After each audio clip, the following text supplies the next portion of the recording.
I have an uncle who would always tell me there's two types of people. The people who need to touch the stove to find out it's hot, or those that believe you when you tell them that the stove is hot. And so I've always been the latter. Hi, everyone. I'm Amy Devers, and this is Clever. Today, I'm talking to the wildly successful young architect, Germane Barnes. His award-winning practice, Studio Barnes, examines, through historical research and design speculation, the connection between architecture and identity, architecture's social and political agency, and the built environment's influence on Black domesticity. He's also an associate professor and the director of the Community Housing and Identity Lab at the University of Miami School of Architecture. He received his bachelor's in architecture from the University of Illinois at Urbana-Champaign and his master's from Woodbury University, where he was awarded the thesis prize for his project, Symbiotic Territories: Architectural Investigations of Race, Identity, and Community. And he's pretty much been on a well-deserved winning streak ever since. He was awarded a Graham Foundation grant for his project Sacred Stoops: Typological Studies of Black Congregational Spaces, which is an investigation of the porch and its role in African American community. He was included in a major exhibit at the Museum of Modern Art. That same year, he also won the very prestigious Rome Prize, the Harvard GSD Wheelwright Prize, and a United States Artist Fellowship. And this month, his work is in the Venice Architecture Biennale. It was fascinating to learn just how much his architecture practice is informed by the skills he honed on the basketball court. And the whole story plays out like one of the most exciting games you'll ever witness. Here's Germane.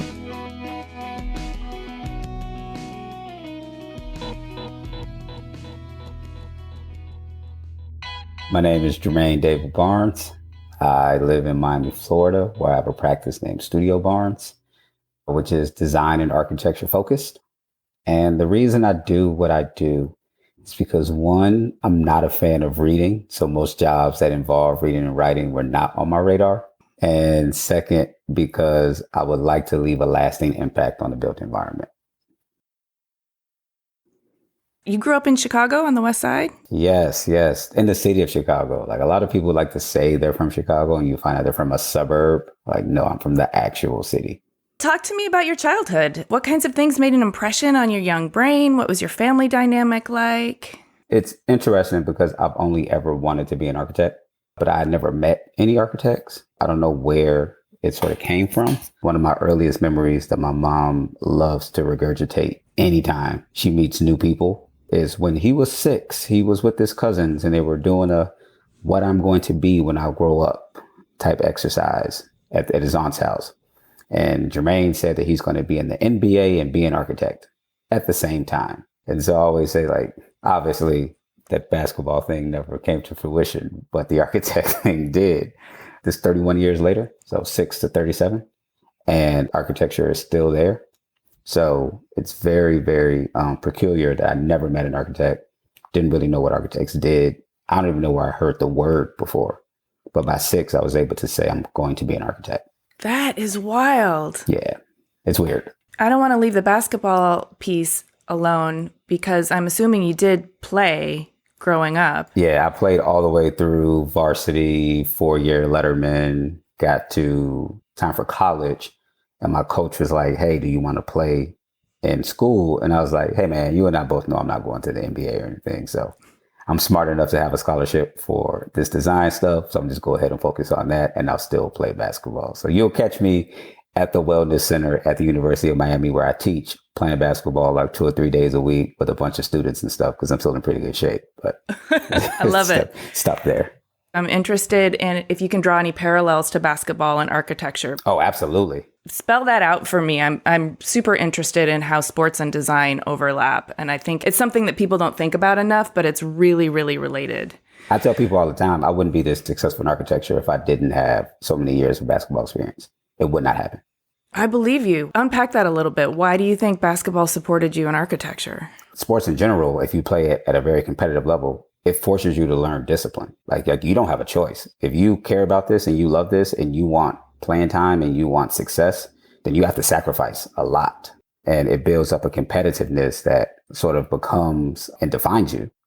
And so for me, from playing organized basketball from 5th grade until my senior year of high school, 11, 12 years, sometimes playing on 2 or 3 teams at one time, like having to travel to Wisconsin for a game and then come back. You learn very quickly time management. You learn very quickly priorities. You learn very quickly, oh, I have to outwork that other person because while I'm here goofing around, they're probably in the gym putting up 500 shots and I'm not. So when it came time to studio culture, oh, you think you're going to make 10 models, I'll make 15. Or you're going to make 8 drawings, I'll make 12. It's never running from the competitiveness of it. So I remember when I was in graduate school, there was a young man named Wallace Fang. And Wallace is like the greatest hand model maker I've ever seen in my life. And at the time, I wasn't very good at making models by hand. And so I was like, you know what? I'm going to sit next to Wallace because he's going to push me. And so sitting next to him and watching all stuff, I need to be in here working more. And so these are things that I developed playing sports. And I think the biggest way that it helped me was when it came to critiques and reviews, which we know can be crippling to a person's confidence. Because a lot of times you have a series of your peers or people you admire that are essentially telling you how either this is the greatest project of all time or the worst project of all time. There's rarely anything in the middle. And most of the time they're telling you it's the worst thing that you've ever seen before. And I've seen a lot of students crumble like under that pressure. Meanwhile, I'm thinking, this is nothing compared to a basketball game I've had. Like all you can do is tell me this project isn't good. If I go miss that defensive assignment, we might lose the game. Or if I turn the ball over, like I might not get back in for the next 2 quarters.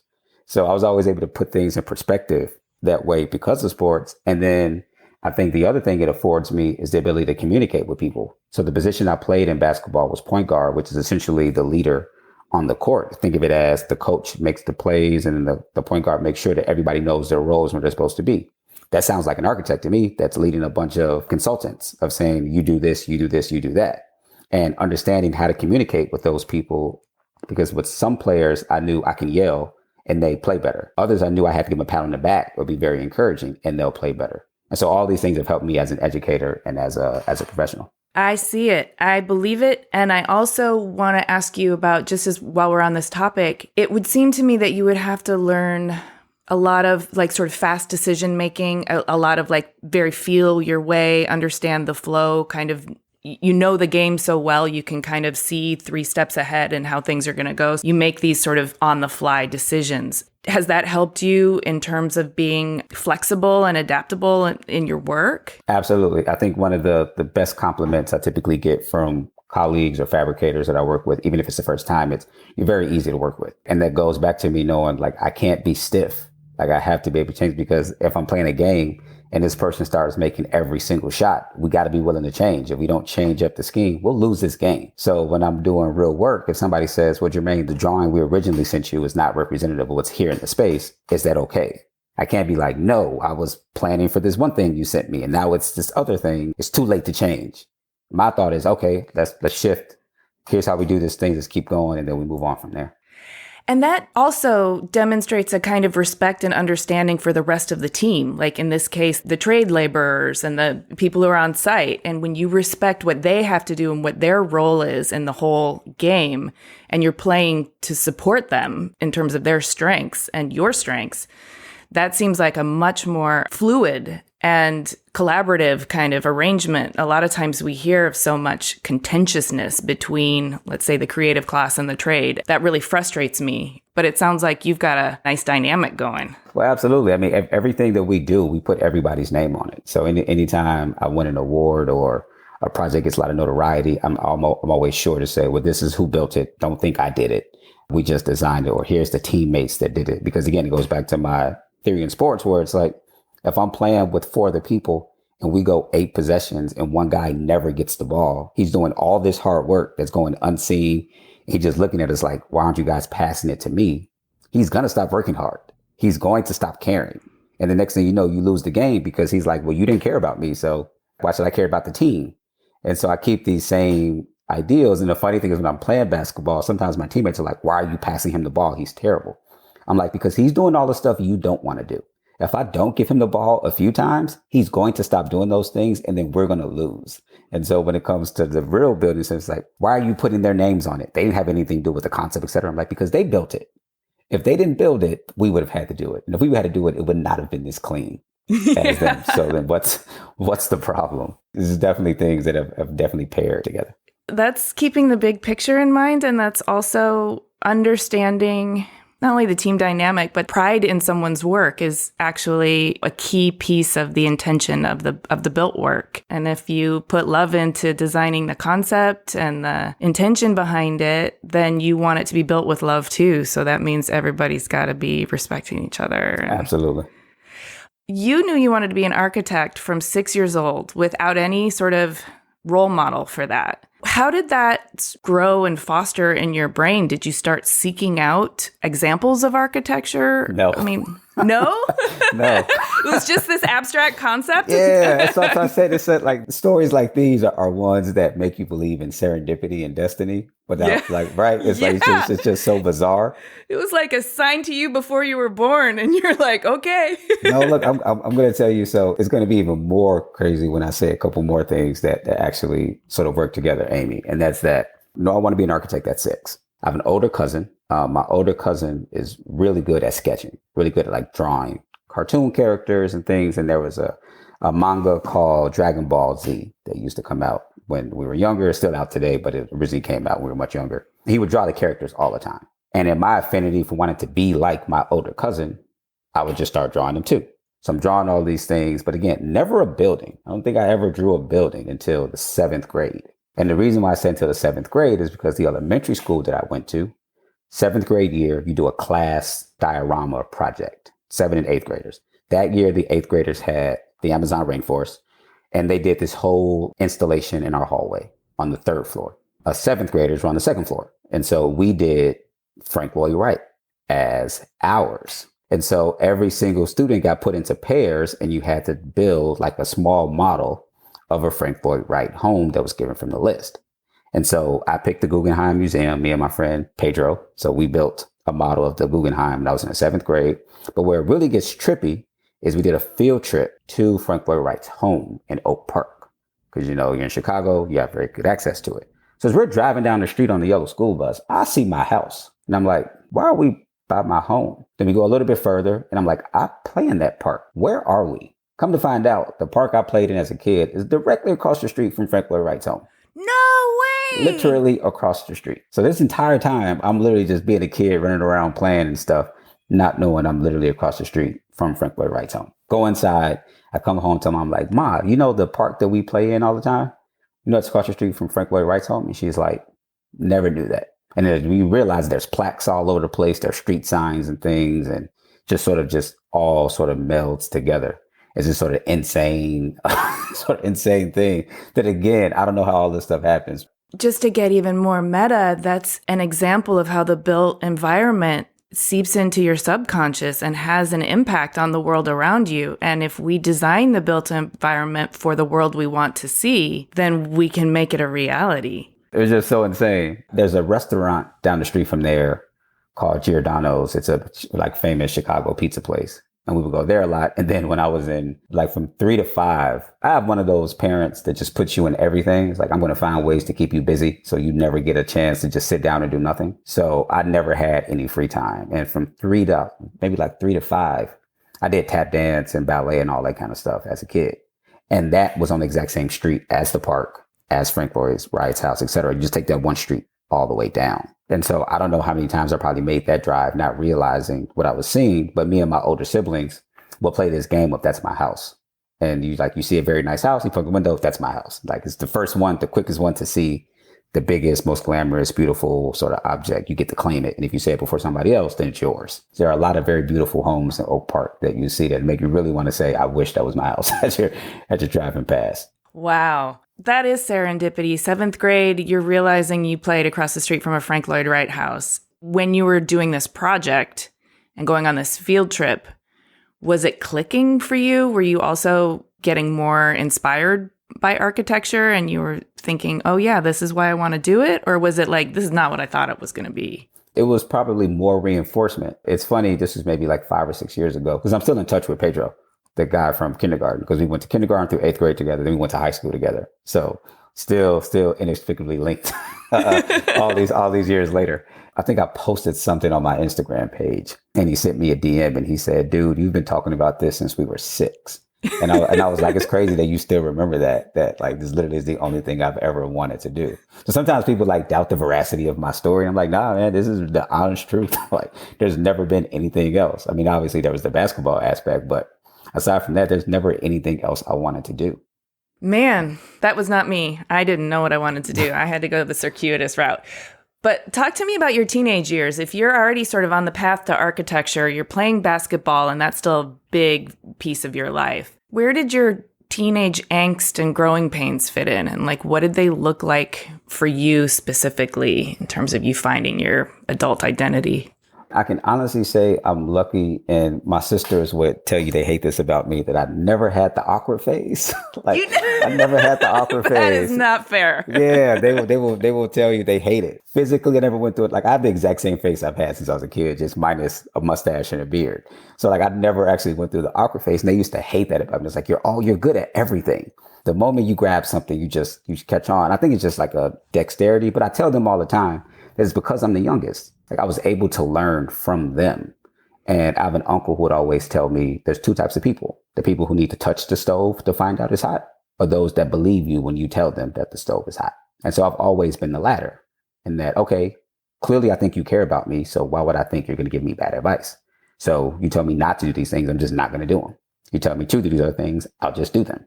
So if you tell me work hard, okay, cool, I'll work hard. If you tell me don't go to that neighborhood, okay, I won't go to that neighborhood. Like I don't need to be like Simba and go run and see if what dad tells me is true or not. Now, some people tell you that's a difficult way to live because you might miss out on amazing opportunities because somebody else might have fear and they put that fear on you. And it may be true, but I think more times than not is somebody that cares about my well-being. They want that for me. So my high school years were super easy. I went to one of those high schools that like, it seems like you're in movies, like you see it in TV and it's like, high school is really not like that. My high school was really like that. It was Walter Payton College Prep. We were the first class admitted, so it was only us as freshmen. So I don't know what it was like to have upperclassmen. So again, no awkward phase. There was nobody older than us. It was just us. Then my sophomore year, it was us and a new freshman. Junior year, us, the sophomores. So you were always on top of the stack. Never knew what it was. I never knew what it was like. So in the high school I went to was extremely well resourced, which goes to a lot of bad issues about Chicago public schools in that it's public, but it's selective enrollment. So we had a planetarium in our building. Everybody got their own laptop. We had off-campus lunch. We had Thursdays where you can play ping pong instead of going to class. Like that was the kind of school that I went to. So I'm getting this amazing education, which is all reinforcing my desire to go into artistic fields. We have tons of art classes. I'm taking all of them because we have access to them. Like I take photography at the Art Institute of Chicago as a elective course. I'm taking drawing and painting. I'm doing all these things just because at that point I knew that some of the best architects in history had been painters and artists before they became architects. And I was like, well, if that's what they did, that's what I'll do. Similar to basketball. It's like, all right, if this person trained and watched this tape, I'm going to do the same thing as that person. So I mimic a lot of the things I saw from the quote unquote greats is the way they get. And I did the same thing. And so the first job I ever had was actually as a painter painting murals for the library in my neighborhood. Oh, really? Yeah, it was for the Mayor Daley's Kid Start program. It was this way to get 14 and 15-year-olds work permits where they, like, you're getting paid, but you're not really having a real job. And mine was doing painting. So I spent the entire summer at Austin High School just learning to paint and then painting and doing a mural at the end for the local library. And I got paid for it. Like, that was my first ever job.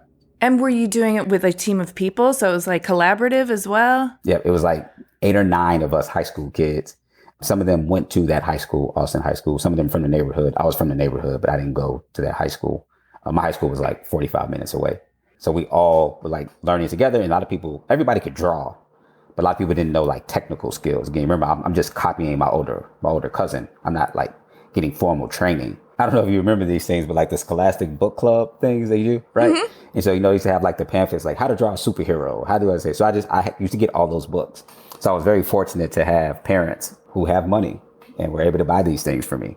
And as a kid, like any how to draw thing, I had them all, but it was like self-taught as opposed to me having an instructor. I think this is interesting because you're in a profession that requires a lot of critical thinking. And yet you're describing a childhood where you at least had a lot of trustworthy role models in your life, where you didn't have to question the kind of information that was coming your way. You could just kind of absorb it and sort of move forward because you didn't have to learn the hard way on a lot of things. Mm-hmm. Well, I learned my artistic skills. While you were painting murals, I was perfecting the curly Q on the top of my Dairy Queen ice cream Gotcha. cones and getting the banana splits just perfectly symmetrical. Gotcha. I did have those types of jobs too, but it started with painting and then became other stuff.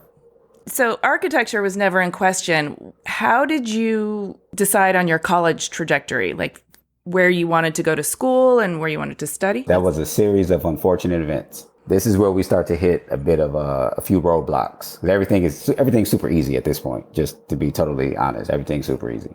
Now, I'm in my junior year of high school. We're taking the PSATs, which everybody takes in the US, and I'm getting top 5 percentile and everything. So every single school is writing and saying, hey, you should come here. So I'm getting letters from Princeton. I'm getting letters from Yale.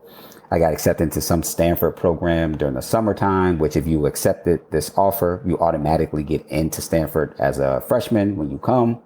And my mom always taught me, my mom and dad, that the summers were mine. I didn't have to do work during the summers so long as I performed during the school year. So when I saw the letter from Stanford, I was like, you think I'm giving up my summer to go like be a student? Like, you're insane. That's not happening. So I keep on going. But then one day I come home and one of my older sisters is there. And she was attending Howard University in DC, historically black college. And that's when we found out she had cancer. When we found out she had cancer, she had non-Hodgkin's lymphoma. She told me about it. I was distraught. And I'm taking AP courses at my high school. And the AP courses are first thing in the morning. They're 7 to 8 and then 8 until 9 a.m. When she was there, I would go to the hospital every single night to sit and hang with her because she just hated being there. She's not enjoying that at all. But, I'm trying to be there for her and be supportive. The nurses knew me on a first name basis because you're not supposed to be there if you're not the parent. And I'm not even 18, but they're like, nah, it's just Germane. He's all right. Like he can get her to eat because she wouldn't want to eat stuff because it's hospital food. But I'd be there so late in the day that it would make me sleepy before class in the morning. So my grades started to go down a little bit, but not to a point where it affected where I would get into school. But at this point, she's not getting better. So the chemo is just sustaining. It's not removing the cancer. So I make the decision. I'm not going to apply to the schools I actually want to go to. I'm just either going to go to Howard University or I'm going to go to University of Illinois. So I can be with her in either scenario. I end up going to University of Illinois in Urbana-Champaign. It's a great school. Yeah, for architecture, absolutely. So it wasn't like there were bad choices, but like I had dreams of going to Syracuse for some reason. Because like, again, I love basketball. The Orange Men was a great team and they had a great architecture program. I was like, look, I can pair these two things together. My mom wanted me to go to Princeton because they took her out to dinner, like literally recruited my parents. Like, we'll take you out to dinner. We have basketball here. Your son can play basketball and he can study architecture. And I was like, Ma, I don't fit in at Princeton. Like, I don't think this will work. And she's like, but it's Princeton. I'm like, yeah, but it doesn't fit my personality.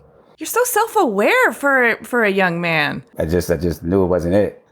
This is the end of August. I have what we call a trunk party. So in our community, black community, before you go off to college, you have these sort of parties that everybody comes and buys you things. So when you go to start your first day of college, you have everything you need. I'm fortunate enough to have, again, financial privilege that my parents didn't need to do this, but you have cousins and aunts that just want to contribute in some type of way. So we had one anyway. That was the last time I saw my sister. So we're at the trunk party. This is maybe 2 weeks before I'm supposed to move in for school. I still have the picture on my phone. I will never delete it. And then school started September 5th because it's the day after Labor Day at University of Illinois. And then 3 days later, I get a call from my dad on the 9th of September, 2004. And he said, your sister didn't make it. And then all hell broke loose after that. Germane, I didn't know this about your life. I'm so sorry. But I can talk about it now, but at the time, not good. So everything was super easy until that point. And then a year later, one of my best friends who I'd known since I was in elementary school, he's only 2 days younger than me. I'm November 16th. He's November 18th. He was murdered. All of the easy things I had experienced for myself began to sort of unravel for those around me. And it really made me question a lot of things. Thank you for sharing that. It makes me want to ask you what kind of questioning followed that and how did the grief play out in your life? In the worst way possible. I got kicked out of school. So I went from one of the brightest kids you can imagine, smiling, happy, can hang with anyone, one of the jocks, but also one of the nerds and that gets everything. And so it was never an issue to like do anything. And like I mentioned, everything just came easy to me. It's like, oh, okay, I got it. I can figure that out. Okay, I got it. I can figure that out. But then when that happened, I was like, I don't know why this is happening. Like my sister's amazing. Why was she taken from me? Like my friend, his brother was the problem. He was unfortunately killed because of his brother. So I'm like, why do these things keep happening? So at that point, I'm just like, clearly none of this stuff matters, because no matter how good you are, everything can be taken like immediately. So I just stopped caring about school. I was like, you know what? I'll just go take my architecture studio courses because I'm going to be an architect. I saw enough times on TV that C's get degrees. I'm like, clearly these grades don't matter. I'm gonna just do what I got to do. I'll get this class, screw the rest of them. Nobody told me that if you have 2 consecutive semesters under a 2.25 in the School of Architecture, you get kicked out of school. So if I were a gen ed major or some liberal arts major or kinesiology or something like that, 2.0s would have been fine. But in my college, 2.25 was the minimum. Didn't know. Nobody told me. So I had back-to-back semesters of a 2.0. And the next thing I know, I get a letter in the mail that says, Germane, you've been removed from the School of Architecture. One of the weird things about University of Illinois is at the time, they used to do this special orientation for students of color. So it was like you come into a predominantly white institution, there'll be 40,000 students. You need to know what resources you have. So here are some of the cultural homes. So the African-American house, the indigenous house. These are literal houses that we have that are like led by these various ethnicities. And so I was there for that. And when you're there, you get paired with a mentor and you get paired with an advisor. The tough thing about design, as you know, not a lot of people that look like me. So we had 0 mentors that were in the School of Fine and Applied Arts. That's landscape architecture, industrial design, urban planning, and architecture. So 4 different disciplines, not one Black mentor. So when it came time to meet, they were like, sorry, Germane, we can't actually pair you with anybody because we don't have anyone that represents those disciplines. So I had the same advisor the entire School of Architecture had, and that person didn't really care. Like, they didn't have time. So there was nobody I could actually talk to. And there was no Black TAs. There was no Black professors or anything. So when all this stuff is happening, these crises are happening with my sister and my friend, I'm not talking to anybody. I'm just going to class every day. And this is where the grief thing comes in. I'm just mad every single day. I'm mad at everybody. And my parents are seeing it. I'm rude to my dad. I'm rude to my mom, which are things I never do.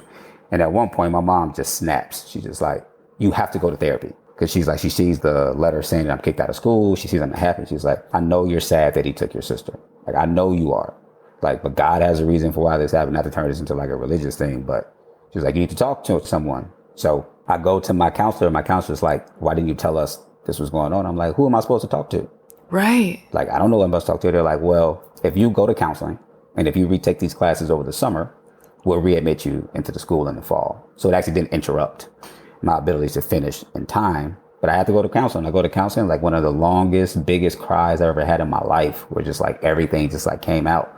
And the therapist was just like, how long have you been holding on to this? I'm like, probably way too long. After that happened, go retake the courses, do fine, back admitted into the school. From that point forward, I'm dean's list every semester because now I don't have this stuff on my shoulders anymore.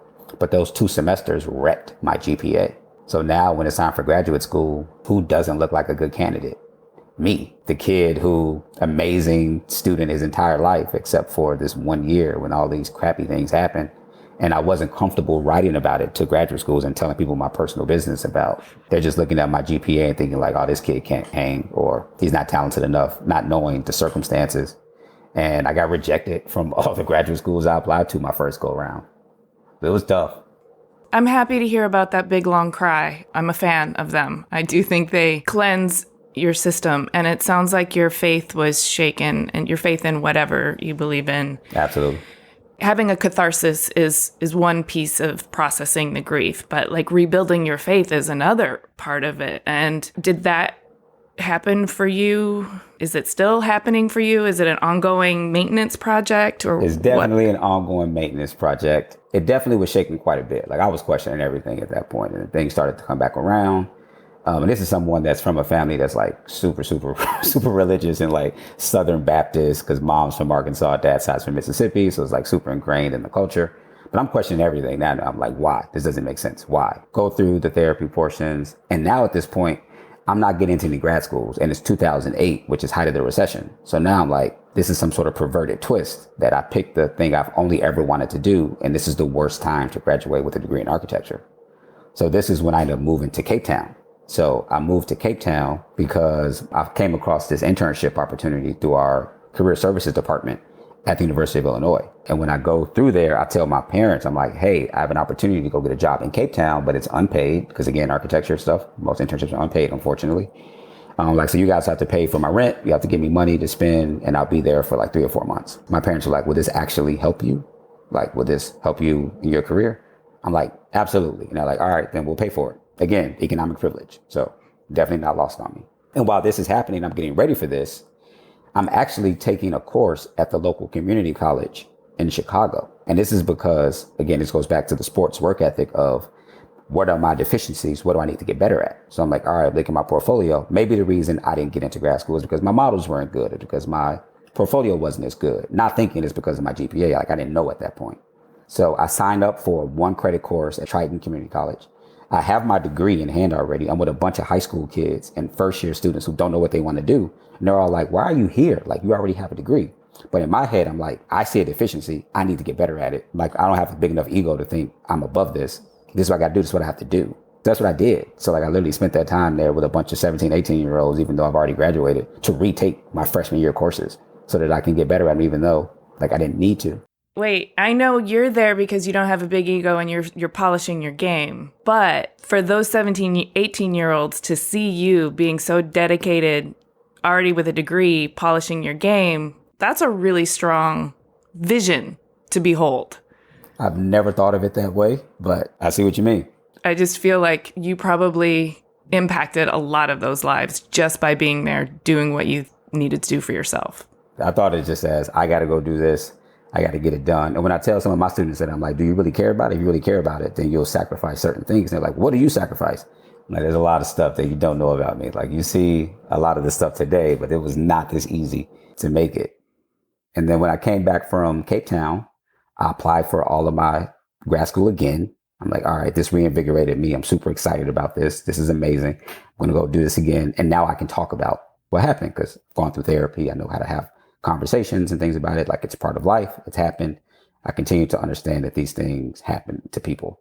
Are we glossing over Cape Town? I'm in Cape Town for 3.5, 4 months. I get there and in the first week, I want to come back. Like, I'm like, Mom, I want to come home. Because I always tell my mom these things. And my dad's like, dude, I just pay for the stuff. Your mom makes the decisions. So I knew not to ask him. My dad would just say, ask your mom. So I just say, Mom, can I come home?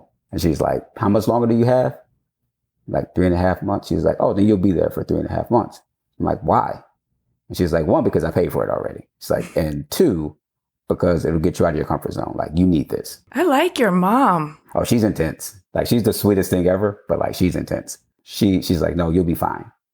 And I told her the first day, I said, Ma, I feel like I'm the only Black person in South Africa. And she's like, what are you talking about? There's Black people there. I'm like, yeah. I'm like, but I'm American.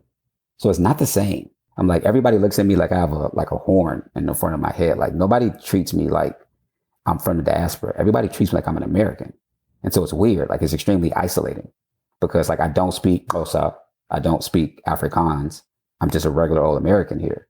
And that had its own sort of rewards, and that everybody rolled out the red carpet assuming I was going to spend a lot of money because like, hey, this is a tourist. They clearly have some sort of financial capital. They'll buy things. So in that regard, it was nice. But otherwise, I felt alone for a very large amount of the time that I was there. But then I started meeting other people in the internship program that were in different disciplines, but they were still there. And that's where I began to build community. And through that, it made things a lot better. And after that, I was like, Ma, I never want to come back. And she was like, okay, well, I'm paying for this, so you have to come back. So that happened. And I worked at this architecture office called Sean J. McKay Architects. And it was in Rondebosch, which is a suburb of Cape Town. And we did a lot of work in the townships of Kailicha. And when we were out there doing that work, that's when I learned about community-oriented design because I never learned about it in undergrad. And so that's where literally my trajectory of work started. It was in 2009 when I was in Cape Town. Well, I'm glad we backed up and talked about Cape Town because that's a pivotal moment. And it did get you out of your comfort zone, even just to be in a place where you feel so othered and so isolated. I'm sure it perks up a different kind of survival skills. Oh, absolutely. So, okay, so those 4 months sound like they were really formative in terms of shaping you and your, not just your career trajectory, but your resilience. So then you come back. And now do we go to grad school? Yeah. So I come back 2009. I missed the first cycle. So grad school starts 2010. So I have to work for a year.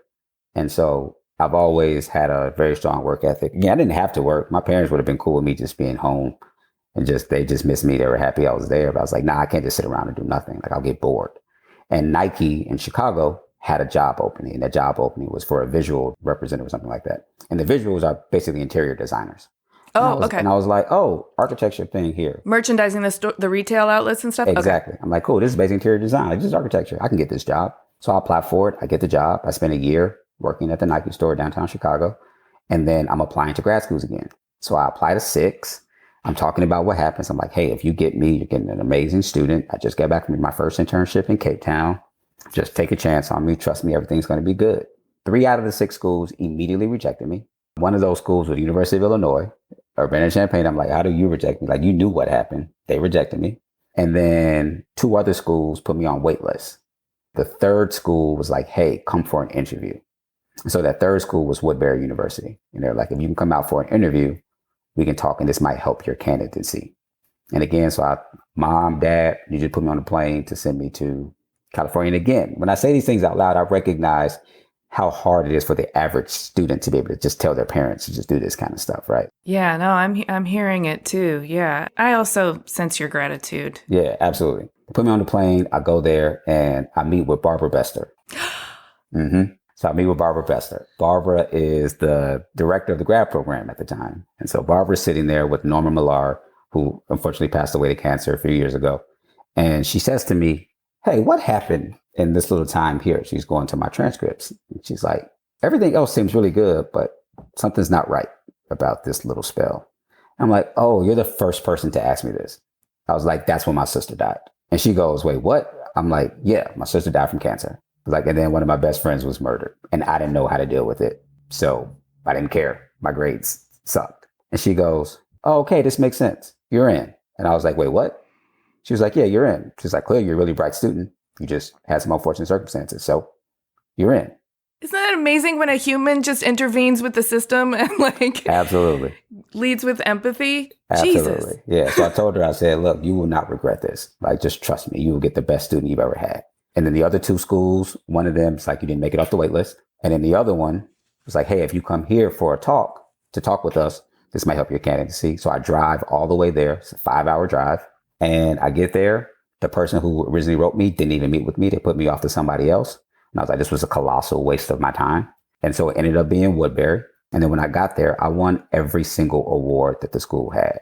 Thesis, highest GPA, everything. I was like, I told you, you were getting a good student.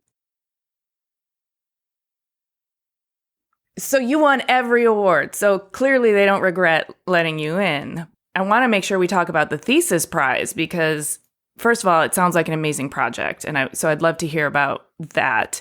But also, I feel like so often, like the energy you put into your thesis work is something that is the kernel of what will continue to grow and inform your trajectory. It's almost like going back to look at how the seed got germinated. So tell me about the thesis work and winning the prize. So my thesis advisor is Jennifer Bonner of Mall. I had a bunch of rock stars that were teaching me at the time.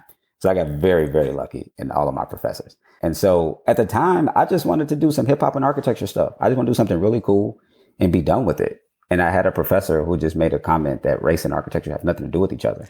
Oh, fuck that. Yeah. And so everything about me is pushing back against what I feel like unjust circumstances. So I was like, all right, time to shift the project. I'm going to just do this instead and come up with this project around public housing and social and programmatic resources that are typically not afforded to people of color. And this idea of NIMBYism of absolutely you can do this, just not in my neighborhood. And so I did this very speculative proposal, and I'm not having good pinups and reviews with the juries because they're like, this is racist, et cetera. I'm just like, one, I'm Black. I can't be racist. Like, I don't have institutional power to inflict any type of unfortunate circumstances on you. Like, I can be prejudiced. I can be a bigot. I'm like, but I can't be racist just by definition. And so these things just aren't going well. And the whole time, Jennifer's like, Germane, if you're not pissing people off, you're not doing your project correctly. And they fly in this guy from Brazil for our mid review. I'll never forget it because I'm struggling so bad with the project. I don't know what to do. I wrote an email to Milton Curry. He was teaching at the University of Michigan at the time. Didn't know me from a doorknob. I was like, hey, I'm doing this project. I don't know anybody that's Black that's an architect because I still don't have a professor yet that is Black. And so I write to him and he's like, you know what? This is too much for an email. Call me. And I'm just like, wow. So I have a full conversation with him about the stuff. And then same thing with Craig Wilkins, because he's also at Michigan. So I write him and he called me. So I talked to him as well. And this is why, like, to this day, anytime a student writes me, I write back because I was that student. And so all that stuff works out. And the guy shows me this project called The Robots of Brixton. And everything just clicked in my head at that moment. This is the guy from Brazil. And I take off. I do the thesis proposal. I make this huge model. I make the drawings. And I made a newspaper. And the newspaper, I think, is what won me the prize because I wrote every single article. And it was based off comments I got during my reviews where I was sort of like cheeky poking fun at the jurors of saying, this is like not in my backyard, full article about housing and development. That would cost too much, full article about economy. And then I had this little article called A Conversation with the Architect of me saying, you guys clearly want to give me the crit that I want. I'll just interview myself. And so there's a whole like fake interview I did with the architect of myself. And I gave that newspaper to all the jurors. Like there's pictures on Woodbury's page still of like Barbara sitting there with the newspaper in her hand and she's like reading the thing. And then I won the thesis prize, and the professor that said race and architecture don't match pulled me to the side and said, hey, you have something here. This might be the start of your career. So even they realized like sort of the error and sort of potential. Yeah. Yeah. Okay. So there's so much that I love about this. I'll just say, first of all, like your particular style of rebellion is so creative and awesome because thank you. You were angry, clearly, and you were needing to piss them off and prove them wrong.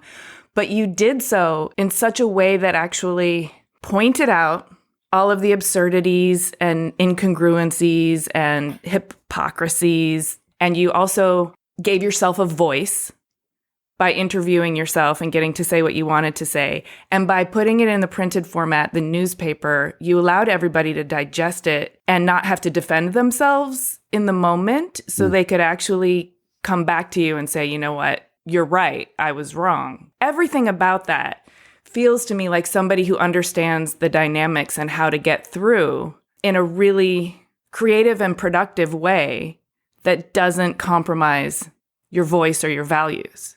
So I put myself on a schedule, and this goes back to the basketball thing. I would tell myself from 9 a.m. until 12 a.m., I would work in the studio every single day because in my thesis semester, I only had one class, and that was my thesis studio.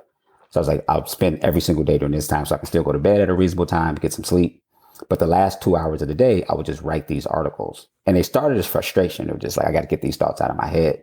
And then this would go back to basketball stuff because if my coach got mad at me, like I couldn't curse back at my coach because then I'm not going to play. So I had to learn how to like channel all the anger I would get from whatever things he might say. And I'm like, you're not right, man. Like that wasn't my defensive assignment. He messed that up. Why are you yelling at me? But I can't say that because if I say that, I'm on the bench. I can't do it. So I had to find other ways to do it. And so I would circumvent it by whatever. And the game's over. He'd be like, I knew you weren't the one that was the problem, but I know I can yell at you and it's okay. I can't yell at him. I'm just like, whatever, man. So we'll just go on and do whatever and go that way. So this is sportsmanship. Oh, absolutely. I'm going to fast forward here a little bit. We've covered your formative years in detail, but your career is also incredibly exciting. And I sort of ran through some of your accomplishments in the intro, so the audience is familiar with what a big deal you are. I would love for you to take us through your career trajectory, stop on some of the highlights, and kind of illustrate your creative process along the way. As I was doing research, some of the projects that really stood out to me are obviously the founding of your own studio, but Sacred Stoops, and obviously the Sixth Column Order and the whole Rome Prize deal. So I finished the thesis. Well, I'm not totally finished. It's maybe a couple weeks before the semester is over. And my professor, Jennifer Bonner, she's like, hey, I need to have a meeting with you. And then my secondary advisor was a gentleman named Christian Stainer. Christian's like one of the smartest people I ever met. He was our theory professor. And they were like, we've been teaming up on proposals. We keep losing, but we made it to the second round of this one in this small city called Opelika in South Florida. And we'd love for you to be on our team. And I was like, well, I'm not done with the semester yet, but sure. They're like, we'd also like you to pitch the project. I'm like, wait, what? They're like, yeah, you're really good at talking. And so it's like, we think we lose because we're not good at presenting. So we're thinking maybe you can come up with the stuff that we should say. And then we have a better chance of doing it. And so we talk about the work and they're like, cool, we'll do it. We fly to Miami. On the plane, I come up with the full pitch. And I'm like, I need to live there because people aren't going to believe you if you don't have like a foot in the community. And so we do the pitch. And at the end of the pitch, I like drop the bombshell like, oh yeah, and I'm going to move here. We can't do this work if somebody doesn't live here. We're not about just dropping off art and leaving. I'm going to be here. I'm going to live in the neighborhood. And we end up winning the proposal. And when we do that, we don't know we've won yet. So I go back to LA and I'm working in an architecture office, which is like a collaborative office with Francois Perrine, another one of my former professors who passed away unexpectedly, and then Catherine Garrison, who's an architect. And she actually used to work with Barbara and stuff. So it's like, again, weird sort of connections.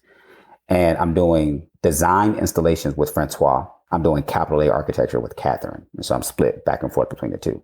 And this literally is how, like, my practice, everybody calls my practice experimental. I'm like, it's really not. It's literally what I was doing when I was just working between two offices. I just do it all in-house now as opposed to between two people. And the first project we worked on for Francois was at the Richard Neutra House in Los Feliz. Spent the entire summer at the Neutra VDL house working with acclaimed visual artist Xavier Veillon, who has like a sculpture in front of MoMA. He has work in front of the Center Pompidou, who's like one of the most famous visual artists in the world. That was my boss for an entire summer. So it was like insane that I got to work with a world-class artist. It was amazing. And then I did that. And then when that finished, we found out that we won the proposal in Miami. And so at this point, Francois was like, hey, Germane, you should move to Paris and work in John Nouvel's office. He's like, John Nouvel is my good friend. I can get you a job there. You speak French. This can work. But then we find out we win. And I'm like, wait a minute. I got to choose between moving to Miami or moving to Paris. And my parents are like, obviously you're going to pick Paris, right? Like, we didn't put you in these programs for all this time for nothing. We'll see you when you come back. And I choose Miami. And they're like, what are you doing? And I'm like, well, if I go there, I'm working for him. I might never get my name on anything. If I take this job, I'm betting on myself. And this is our project. And so if it works, this can be the start of something great. If it doesn't work, at least I bet on myself and I took a chance. And so that's how I ended up in South Florida. And then everything took off. Yeah, like a rocket. Yeah, everything took off from there. And you're still in Miami, so that was a good choice to move there. I love that this story starts with you taking a bet on yourself. I just want to underscore that because anybody who's listening to this, who might be a young creative, I really feel like that's an important decision you made. You invested in yourself and you believed in your creativity, and then you put the energy and effort into it that it required. Okay, so talk to me about how it takes off. So I moved to Opelika, full name Opetitia Waka Waka, Florida. So it's a real place. It's a Seminole name, but it's in Northwest Miami-Dade. Historically Black neighborhood, largest collection of Moorish revival architecture, Western Hemisphere. So I moved there. We're doing work. And after the first year, Jennifer and Christian leave the project. And they leave the project because there's a bunch of underhanded things happening behind the scenes that just weren't cool that was happening. It was like, yo, we can't keep investing resources into this. We have to depart the project. Meanwhile, I moved there. So I'm like, I can't just leave. Like, I'm here. People in the neighborhood know me now. Like, I've met all these people. I've made community with them. And so I stayed. And so when I stayed, a year later, we got a huge grant. And so the CEO was like, hey, you stuck around. You still want to make these projects happen? I'm like, hell yeah. And so at this point, we're starting and I get nominated for a Curbed Young Gun Award. So curb.com, architecture resource, whatever. And it was people that were under 30 that were doing non-conventional work in the built environment. They submitted my work that was happening in Opelika and I win. And so I'm one of the young guns in the class of 2015. And they like do a full photo spread and stuff. And it's like, look at this kid who's under 30 doing all this work in this neighborhood, trying to redevelop without gentrification. And so that's when my name gets on the radar. And so it's like, all right, so I'm here, I'm 29, I'm doing this stuff way faster than we typically do. And then at this point, people are starting to read Curb. They're seeing my name. They're writing me for interviews and things. And I'm just ignoring all of it. I'm like, I'm just trying to get this work done. I'm not actually trying to capitalize on any of this. And then we get a new dean at the University of Miami, Dean Rudolph L. Corey. And you've begun teaching there already. Yeah, I started teaching my first year there in Miami. And this is under Liz Plater-Zyberg. So she hires me and then new dean comes in and he's like, hey, I see a lot of potential. I'm a nominator for MoMA PS1. Would you like to be nominated for MoMA PS1? I'm like, absolutely. Like, that's something people dream about. But I don't get it. I lose. I'm not even a finalist for it. That's a nice vote of confidence from the new dean. Absolutely. And it's a biannual thing. So he gets another one 2 years later. He's like, you want to be submitted again? I'm like, absolutely. So now at this point, I'm a full-time professor. It's 2016. The Opelika stuff has been built. Things are all happening. I decide I got to go out on my own now. I've been here for 4 years. I need to see what it's like being by myself. I'll figure this out. So I do it and I write the Sacred Stoops proposal to the Graham Foundation. which is I know porches. I know the South. I know what it means to be in this space. I don't know if you all care about this, but this is what I know. So I'm going to just write this. And if I get it, I get it. And if I don't, maybe it's just not meant for me to do this whole research thing because my priorities aren't the same as your priorities. But I get it. And the moment I get it, 4 emails come in less than 48 hours. One from the Swiss Institute in New York, one from Princeton to do a lecture, one from the New York Times to send a reporter to follow me around. And I forget what the fourth one, I was like, I haven't even done anything yet. I just started the research now. And the New York Times was like, yeah, but we want to send somebody with you. They sent a reporter with me to go around Detroit looking at porches and talking to people and interviewing and stuff. I was born and raised in Ypsilanti, so Detroit is my... Yeah, that's where... I have a lot of family in Detroit, so that's why I did that. I love that area. I miss it so much. So we did a whole thing. It was a whole piece they did. They followed me around and stuff. And then there's a gentleman who runs the Humanities and Place Department at the Mellon Foundation named Justin Garrett Moore. And Justin had been following my work since the early Curbed article, and I never knew it. And when he was following it, he invited me to come do a talk at this Spaces and Places conference, unofficial planning conference that was always attached to the planning conference to get more diverse people into the space. And he's like, yo, I love the work you do. It's like, it's super grassroots. It's actually community focused. And I'm just like, how do you know me? And he's like, I saw the Curbed Young Gun article. I've been following you ever since. I was like, wait, really? He's like, yeah. He's like, I'm always intrigued by people who are actually out doing the work and not just talking about it theoretically. He's like, and you're out doing it. And I was like, oh, thanks, man. So I kind of just left it at that. And the next thing I know, I get the email from MoMA saying, we're doing the first ever all Black architecture exhibition. We would love for you to be a part of it. And so I asked the leadership, I said, how did y'all find me? Because other people, I'm like, I know how you find other people. Like, these are all huge names. Like, I'm the youngest here. I'm probably the least known out of all these people. They all have relationships. Nobody knows me. How did you find me? And they're like, oh, you applied to MoMA PS1 a couple years ago. I was like, wait, what? They're like, yeah, we loved your proposal. We just didn't think it matched for PS1. So we just put your portfolio to the side. I was like, hold on, wait a minute. They're like, yeah. It was like, you're a porch one, right? And I was like, wow. I thought that was just an exercise in futility. But actually, they held on to it. And that's how I got put in. That's why I tell all my students to always submit to everything, because it does register on people's brains and they remember you. So that's how MoMA happens? Not only is the exhibition a huge deal, and it's the first of its kind for MoMA. Yep. But you're a founding member of the Black Reconstruction Collective that was founded from the other participants in that exhibition. So that sounds like a lot of energy coalesced to make something bigger. The bigger issue for us was we're not special, us 10. Like, there's so many other Black designers and architects. We were just the ones that were chosen. So how do we make sure that those people understand that it's not like we're not better than anybody? We're not special. So how can we make the platform even bigger? And that's why we started the BRC, to sort of do that. And we've been doing that for 2 years now and fulfilling that promise.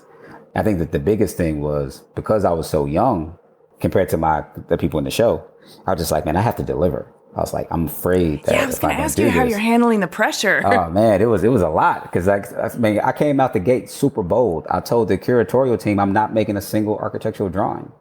They're like, you know, this is an architecture show, right? I was like, I do.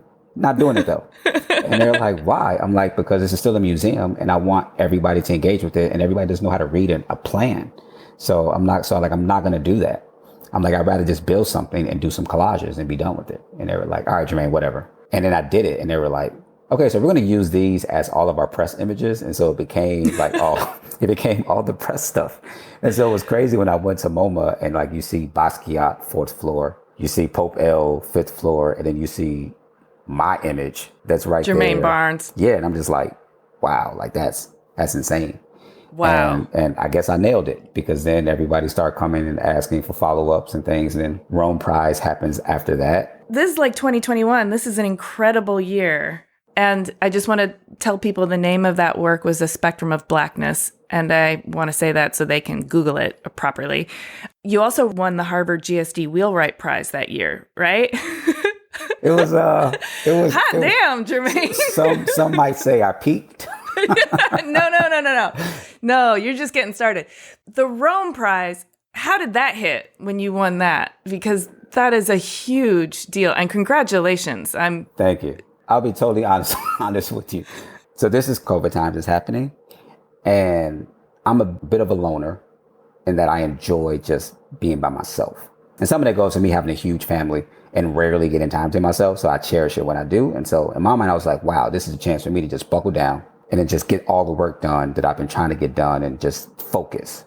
Like, cool, this is my off-season training. I'm gonna get everything out. And I get an email from the American Academy in Rome saying, you've been nominated as someone who will be right for this fellowship. You should apply. And I'm like, I don't do anything around classical architecture. Like, who would put me up for this? Like, it doesn't make any sense. And I think somebody was just saying, here's some black architects. You guys should go ahead and put his name on the list. And so I do it. I'm just like, I don't even know what to propose. But then I think back to my porch research, and I think back to a conversation I had with a colleague who said that the Romans had porches first, but they were porticos. And I'm like, oh, I can do a contested history of porches and porticos. And that's what I can put forth in my proposal, sort of as a lens into North African or diasporic contributions to classical architecture. Yeah, fascinating. And so I put all this together as a proposal. And at the end, my stupid ass says, I'm going to design a new column order. Don't know why I said that. But again, sometimes I say things and just feel like I'll figure it out later. And so I write it in there. And when this happens, I'm like, all right, I think this is a really good proposal. I'm going to also apply to the GSD Wheelwright Prize because they're due around the same time. I'm like, you know what? Oh, and Creative Capital is also due around the same time. Yeah. So it just so happened they're all due. I'm like, one of these people going to give me money. I'm like, this is a good proposal. One of the three should give me money because this isn't bad. And so I send it to all three and I get letters back from all three. And Rome Prize is like, you have an interview on this date. GSD says you're a finalist. You have an interview on this date. Creative Capital just says you won. And I'm just like, okay, so I got one. If the other two don't go well, like I'm good. I still got the money from Creative Capital. I can make this happen. I do the Rome Prize interview. True story, Amy. They say to me, what would this do for your career? And how would you respond if you win the Rome Prize? And I go, oh, I'll probably just curse a lot. And they're like, huh? I was like, oh, yeah. I'll get a phone call probably like 4 p.m. because the guy who was doing all the organizing would always call at 4 o'clock for some reason. I was like, he'll probably call at 4 o'clock. I'll probably curse and yell and be like, thank you. And then be on the first plane to Italy. And they all laughed and they were like, okay, end of the call. That was a Wednesday. The very next day, that Thursday, I get a call at 4 o'clock. And it's like, Germane, we would like to offer you the Rome Prize. And so I laugh and I start cursing and I say yes. And then he goes, the jury made sure I called you at 4 o'clock on Thursday. I was like, thanks. I was like, that was a great touch. And so I finished that. And so now I'm like, man, I'm 2 for 3. I'm like, there's no way in hell I'll get the GSD Wheelwright Prize too. I'm like, but 2 out of 3 is insane. Nobody ever wins these awards. So you might win one. I've gotten them all already. So cool. I don't need Wheelwright. If I get it, I get it. I do the talk. And when the talk is over, and this goes to, again, some of the basketball stuff, I can read energies. And I'm like, I think I just won the Wheelwright Prize. Like the moment the interview is over, I'm like, I think I just won. I'm like, I have no idea who else they've picked, but I don't think it went as well as mine just went. Because I have this thing where I know if people start projecting what I can do without me saying anything, I'm like, oh, I got it then. Like, because you already figured out how to fit me in here. Because I didn't say any of that. You came up with that. So I'm like, I'm good. So I'm like, I've won this. And then like a week later, I get a phone call from Sarah Whiting. She's the dean at the GSD. And she's like, hi, Germane. I'm like, hey. She's like, so you know what this call is about? I'm like, I won. She's like, you won. And at this point, I'm like, what the hell? I got Rome Prize. I got GSD. I got this. Like, and then I end up getting U.S. Artist Award and the Architecture League Prize of New York. I swept. I literally can't win anything else but a Pritzker and a Genius Award. And it's literally all that's left. Well, now you just put that in the universe. I'm working towards it. Okay, so how does this not fuck with your head? How do you not get... So what do you do about that? It does. I play a lot of basketball, Amy. All right. I'm not kidding. I play a lot of fucking basketball. Like, that is how I do it. And then all these things are happening, and I have to deliver. But there's, again, it goes back to my sports mind of this is the pressure. If you're Michael Jordan, if you're LeBron James, if you're these people who want to be the best, you have to accept the pressure. You can't run from it. You can't say, I don't put me in the moments that put all the eyes on me. And so like MoMA was like my first chance in the All-Star game. And I'm like, all right, I held my own with the other greats. And then Rome Prize, American Academy was my second opportunity. It's like, all right, I've nailed this. And then I get the email from Leslie Loco to be in the 2023 Venice Biennale. I'm like, wait a minute. Wait, what? And it's like, yeah. And I get this email when I'm in Sicily doing my research for the stuff for the Rome Prize. And I'm like, all right, this is insane. Like, I'm not a part of the American Pavilion. I'm literally getting an invitation from Leslie herself in Arsenale. That's the NBA Finals. So I'm like, all right, more pressure. Let's go. Okay, so that's coming up, right? That is in a month. How are you doing? We're done with everything except for a few artifacts that I'll be taking on a plane with me. I'm not sure if you saw the list and everything about where people are placed, but they got me in the first damn room. So imagine my young ass in there with titans of architecture around the globe, and the first thing they see is me. That's fun. That is. So you know what happens to rock stars when they get famous too fast? Yeah, it doesn't go well. What's going to happen to you? It doesn't go well. So basketball's your only mechanism of keeping yourself in check? Yeah, basketball, I watch it, I play it, I listen to podcasts. Some people think I probably absorb too much of it. But the biggest thing, like I said earlier in the call, there's the people who touch the stove and those that listen. So people tell me stuff, I listen. So I've been able to dodge a lot of the normal pitfalls that have happened. And then I always tell people, like, I'm not famous. I'm like, architecture famous doesn't count. And they're like, what do you mean? I'm like, it doesn't matter that like this one profession knows who I am. Like the rest of the world has no clue. But you can't tell that to my niece. My niece swears I'm famous. I'm like, I'm really not, baby girl, but it's okay. I'm excited that your work is being celebrated in all of these different venues because I do think what you're doing is important and powerful and compelling. I want to say you're like expanding the canon. You're sort of changing the canon. You're inviting everybody to approach architecture in the built world, to question their own perspective and to approach it from a new perspective. And you're almost writing the recipe for that so that other people can do it as well. You're not claiming ownership necessarily as much as you are just filtering it through your own creative process and generating really compelling artifacts and projects and installation art and built projects from that. I'm very excited that you are having an impact on the built world, and I can't wait to see how this progresses throughout your career. I hope you never lose your passion. So I want to ask before we get off the phone, in terms of yourself, your personal life, obviously you're enjoying your career and you're playing basketball. Sounds like you've got a lot of good people in your support network. Absolutely. But in terms of crafting your own beautiful life and impactful legacy, where and what do you need to put more energy into in the future? Like what needs filling out and what needs pruning back? That is a great question and probably a great way to cap off the call. I recently started therapy again, not because anything bad is happening, but because it's like there's a lot of shit going on in my life. And so I'm just trying to figure out how to manage things and manage relationships. Like I'm a tenured professor, which is insane for a 37-year-old to say out loud. I did it in 2.5 years. Like I was like, nope, I'm not waiting. I'm just go up now. I'm the director of our graduate program. So I like one of the few Black directors of a school of architecture in the country. So I was like, I have a lot of things that are going on. I need to figure out how to manage this stuff. And so I started seeing a therapist a few months ago. A lot of it is about me being present in relationships, because oftentimes I think me being physically there is me being present, but it's not. And so because I had this insatiable desire to be the best in architecture, I've missed a lot of things. And so like I've missed some of my niece's birthdays. I've missed some of my parents' birthdays or parties or gatherings, because everybody lives in Chicago but me. And so I had to learn, like, what are my priorities? What are the things that matters? And then recently my grandmother has been a bit sick.